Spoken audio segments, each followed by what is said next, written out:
43장의 내용에서는 요셉과 11명의 형제들 간의 만남이 이루어집니다. 베냐민은 처음 만나는 것이고 나머지 10명의 형제들은 두 번째 제외입니다.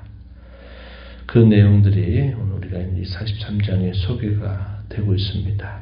1절부터 15절 이런 내용에서는 두 번째 애국을 방문하게 되는 그 계기가 어떠한 계기였는가 하는 것에 대한 소개가 이어지고요. 처음에는 야곱이 원망하고 또 불평을 하다가 나중에는 결단을 내려서 하나님께 맡겨 드리는 그런 자세를 보이게 되고, 이제 베냐민을 데리고 10명의 형제들이 또다시 애굽으로 찾아와서 요셉을 만나게 되는 내용들이 16절부터 마지막 절 내용에 소개가 됩니다. 요셉의 형제들에게 있어서는 피할 수 없는 만남이죠. 왜 그럽니까? 기근이 더 극심해져 가서 먹을 것이 다 떨어져 버려서 생존을 위해서는 피할 수 없는 성격입니다. 근데 또 한편으로는 대단히 불편합니다. 불편하고 두려운 마음이 생길 수밖에 없어요. 그래서 안 만날 수는 없고 만나자니 불편하고 두려운 마음이 들기도 하는 겁니다. 그러나 이 형제들을 기다리는 요셉의 마음은 어떠할까요? 언제 오는가, 언제 형제들이 다시 오는가를 계속 고대하고 바라는 그런 태도를 갖죠. 너무나 보고 싶고 너무나 만남이 그립고 만나면 반갑고 하는 그런 마음을 갖게 되는 겁니다. 우리가 이런 형제들과 요셉의 서로 다른 이 마음을 우리가 쭉 보게 되면요, 이것이 마치 우리와 하나님의 그 마음이 이와 비슷하지 않겠나 하는 생각을 우리가 할 수 있다는 겁니다. 우리가 하나님을 떠나서는 살 수 없지만 또 한편으로는 우리의 허물과 부족함과 죄로 인해서 하나님 앞에 나온다는 것이 또 두렵고 수치스럽고 불편한 마음을 가지게 될 때가 분명히 있어요. 하지만 우리 하나님은 그분 앞에 우리가 나오기를 기다리시고 또 오면 너무나 기뻐하시고 반가워하신다 하는 것을 우리는 알게 됩니다. 그래서 마치 우리와 하나님과의 어떤 그 마음을 요셉의 형제들과 요셉의 마음을 통해서 우리가 읽을 수 있는 대목이 되기도 한다는 겁니다. 시간이 꽤 흘렀습니다. 양식이 떨어질 만큼 긴 시간 지난 거죠. 만약에 이런 불편한 관계가 없고 했더라면 2번씩이나 다녀올 수 있을 만큼의 긴 시간이 흘렀습니다. 그리고 대개의 경우는 음식이 다 떨어지기 전에 어떻게 합니까? 미리 대비를 하기 위해서 준비해야 되겠죠. 그런데 왜 이렇게 하지 못하는가? 걸림돌이 있기 때문에 그런 겁니다. 그래서 음식이 다 떨어질 즈음에는 어쩔 수 없는 상황이 된 거예요. 가족들이 다 먹고 살아야 되는데 음식이 없으니까 이제 야곱이 또다시 자식들을 향해서 이렇게 부탁을 합니다. 2절 하반절에 보니까 다시 가서 우리를 위하여 양식을 사와라. 이러한 아버지의 부탁이 있습니다. 그런데 자식들은 더 꺼려지는 겁니다. 왜 그럴까요? 분명히 그 총리가 말하기를 막내 동생을 함께 데려오지 않는 한 내 얼굴을 다시 볼 수 없다고 분명히 이야기했기 때문에 막내 동생을 데려가지 않는다면 가봤자 소용없다 하는 그런 마음 때문에 이 자식들은 뭐라고 반응하느냐. 아우와 함께하지 않는다면 애굽으로 내려갈 수 없습니다. 내려가지 않겠습니다. 라고 반응을 하는 겁니다. 야곱이 이때 또 한 번의 원망을 쏟아내죠. 너희가 도대체 어찌해서 왜 그 사람에게 그런 걸 말해가지고 이렇게 나를 고통스럽게 하느냐. 또 이렇게 원망을 합니다. 자식들은 어쩔 수 없는 일이었다 변명을 하죠. 그 사람이 그렇게 자세하게 물을 줄은 전혀 생각도 못했고 그 사람이 묻는 일에 대해서 이것저것 이야기를 하다 보니까 그 사람이 그렇게 말했는데 우리가 어찌합니까? 이렇게 자식들이 아버지의 그 원망에 대하여 대답을 하는 겁니다. 그 사이에 유다가 이번에는 등장해요. 지난번에는 장자 르우벤이 내가 책임질 테니 좀 그렇게 해달라고 부탁을 했지만 이 야곱은 단호하게 거절을 했습니다. 그리고 상당한 시간이 흘렀어요. 이번에는 유다가 나서서 이렇게 말합니다. 9절 말씀에 내가 그를 위하여 담보가 되겠습니다. 내 손에서 그를 찾으소서. 만일 아버지 앞에 두지 아니하면 내가 영원히 죄를 질 것입니다. 그 죄값을 내가 짊어지겠다. 유다가 나서서 이 중재를 하는 모습을 보여주고 있죠. 그런 말을 듣고 상황적으로도 어찌할 수 없는 상황이 되니까 야곱이 마침내 결단을 내립니다. 우선 전에 자루로 다시 가져왔던 그 돈 외에 또 양식을 살 돈을 챙기니까 2배가 되겠죠. 그리고 거기에다가 값진 예물을 준비할 것을 명령하게 됩니다. 11절 말씀에 이렇게 말하죠. 그러할진대 이렇게 하라. 너희는 이 땅의 아름다운 소산을 그릇에 담아가지고 내려가서 그 사람에게 예물을 드려라. 유향 조금, 꿀 조금, 향품과 물약과 유향나무 열매, 감, 복숭아 이것들을 예물로 준비해라. 그리고 12절에 너희 손에 갑절의 돈을 가지고 가라. 혹 뭔가 서로 오해가 있었을까 두렵다 이렇게 말하면서 이제 결단을 내리게 됩니다. 그리고 아우도 데리고 가라 이렇게 내리죠.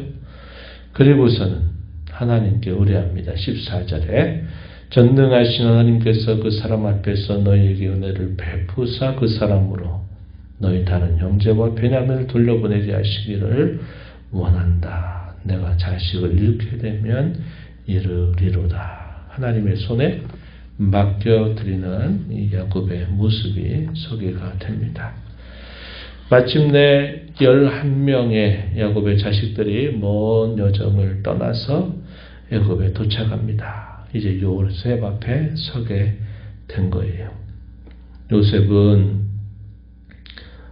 그 형제들을 자기의 집으로 초대하도록 준비합니다. 청지기를 시켜서 이 사람들과 더불어 정오에 음식을 먹을 것이다. 준비하라. 이렇게 명령을 내리고요. 이러한 뜻밖의 환대에 대해서 이 형제들이 더 두려워합니다. 우리를 그의 집으로 불러들여서 우리를 다 노예로 삼고서 우리가 타고 나귀들을 다 빼앗아 버리려고 하는 거 아니냐. 두렵다. 이런 마음을 갖게 된 겁니다. 그리고서 이 요셉의 청지기에게 그간 있었다는 일, 특별히 그 자루에 다시 돈이 있었던 그 이야기를 자세하게 설명을 하게 됩니다. 우리가 여관에 도착해서 우리의 짐을 열어보니까 거기에 양식뿐만 아니라 우리가 주었던 돈이 있었다. 누가 이걸 이렇게 다시 넣어놨는지 모르겠다고 그렇게 말을 하는 겁니다. 행여나 오해할까봐 또 이렇게 이런 이야기들을 자초지종을 이야기하는 거죠. 그랬더니 이 청지기가 위로하는 말을 건네줍니다. 그것은 너희 하나님께서 그렇게 하신 일이다. 이미 다 그런 거 받았다. 걱정하지 마라. 위로를 해주고 오랫동안 보지 못했던 시므온을 다시 그들에게로 데려옵니다. 그리고 어떻게 하느냐면 진하게 손님을 대접하듯이 물을 주어서 발을 씻게 해주고 또 그들의 나귀에 먹을 거리를 제공하면서 이제 만남을 기다리게 한 것입니다. 마침내 요셉이 정오쯤 돼서 도착했어요. 준비했던 예물을 드리면서 그 요셉 앞에 이 11명의 형제들이 엎드려 절하는 모습이 나타납니다. 26절에 그렇죠. 이게 요셉의 꿈에 대한 실현임을 우리가 확인할 수 있는 부분이죠. 요셉이 그들과 대화를 시작합니다. 가족들, 특별히 아버지 야곱의 안부에 대하여 자세하게 묻습니다. 너희 아버지 안녕하시냐? 너희 아버지 아직도 생존해 계시냐? 이렇게 자세하게 묻습니다. 그리고 막내 동생, 친동생이죠. 베냐민을 향해서는 그를 축복합니다. 소자여, 하나님이 너희에게 은혜 베푸시기를 원한다. 이렇게 말합니다. 요셉은 그 과정에서 감격스러운 눈물이 막 북받쳐 오르는 겁니다. 그래서 잠시 그 자리를 비우고 자기가 있는 곳에서 막 눈물을 흘리고 눈물을 닦습니다. 그리고 다시 얼굴을 씻고 다시 그 만찬의 자리로 다시 돌아오게 돼요. 그리고서 자리를 배정하는데 형제들이 봤을 땐 놀라운 겁니다. 어떻게 자리를 배정하느냐. 첫째로부터 쭉 순서대로 이 11명의 자리를 다 앉히는 겁니다. 깜짝 놀라게 되죠. 이상히 여기게 되는 겁니다. 마치 자신들을 다 알고 있는 것처럼 하는 총리의 모습에 깜짝 놀라고 이상히 여길 수밖에 없게 된 것이죠. 그리고 이 형제들에게 음식들을 친히 요셉이 나누어 줍니다. 그리고 베냐민에게는 음식을 5배나 더해주는 거예요. 더 먹을 거리를 그에게 건네주면서 함께 즐거운 만찬 시간을 갖게 된다 하는 거죠. 이것이 우리가 있는 이 43장의 내용이 되고 있습니다. 우리가 몇 가지 교훈들을 생각해 보죠.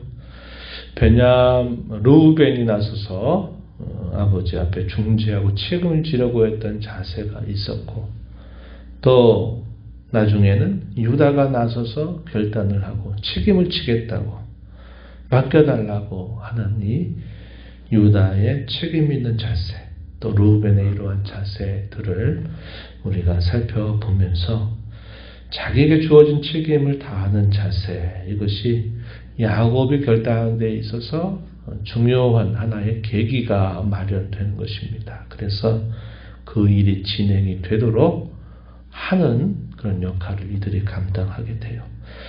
오늘 우리가 이루고 있는 교회에서도 또 우리가 살고 있는 사회 속에서도 이런 책임 있는 자세를 갖고 또 어떤 일에 임하는 것이 정말 절실하고 중요할 때가 분명히 있는 거죠. 저와 여러분은 이러한 책임을 다하려고 하는 자세를 우리가 배워야 되겠다는 것이고요. 요셉의 경우에는 모든 사건의 전말을 다 알고 있습니다. 하나님의 섭리를 통해서 그가 깨닫고 있었어요. 그런데 그 형제들은 그 사실을 아직 모릅니다. 그런데 하나하나가 좀 이상하게 여겨지는데 그것이 반가움과 또 즐거움으로 다가오기보다는 또 한편으로는 어떻게 다가옵니까? 오히려 두려움. 무슨 일이 있는 거 아닌가 하는 불안함, 이것이 그들에게 나타나면서 이들의 마음이 상당한 차이를 보이게 되는 거죠. 역시 이것도 하나님과 우리와의 관계를 보여주는 하나의 그림이 된다 하겠습니다. 요셉이 왜 계속 불모를 잡고 막내 동생을 데려와라 이렇게 하는 겁니까? 형제들과 진정한 화해를 나누기 위해서 그러한 일들을 꾸민 것이죠. 계획을 세운 것입니다. 하나님께서 저와 여러분을 만나서 우리와 함께 하시려고 하나님이 어떻게 하십니까? 크고 작은 일과 사건들을 하나님이 주장하셔요. 그걸 통해서 뭐 하시려고? 하나님을 가까이 찾도록, 하나님 가까이 만나도록 하나님이 이끌어 가신다 하는 겁니다. 그래서 하나님이 우리에게 그런 일과 사건들을 우리에게 주장하시는 중요한 목적은 내가 너를 만나고 싶다. 내가 너와 함께 하고 싶다. 나는 너를 기다리고 있다. 나는 너와 함께 해서 너를 도와주려고 한다. 이렇게 우리에게 말씀하시는 것과 같은 겁니다. 시편 73편 28절 말씀에 여호와를 가까이 함이 내게 복이라 고백하는 것처럼 하나님은 그 목적을 가지고 일과 사건들을 주장하시는 것입니다. 요셉이 그 형제들과 진정한 만남과 화해를 이루기 위해서 몇 가지 일들을 계획한 것처럼 하나님은 그렇게 우리의 삶을 이끌어 가신다는 것을 배우게 돼요.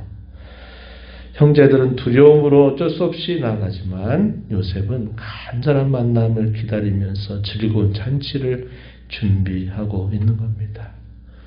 실수와 허물투성이인 저와 여러분은 하나님 앞에 서기를 때로 두려워하고 불안해하지만 하나님께서는 저와 여러분에게 복을 주시려고 늘 잔치를 마련하고 기다리고 계심을 우리는 또 알게 되는 것이죠.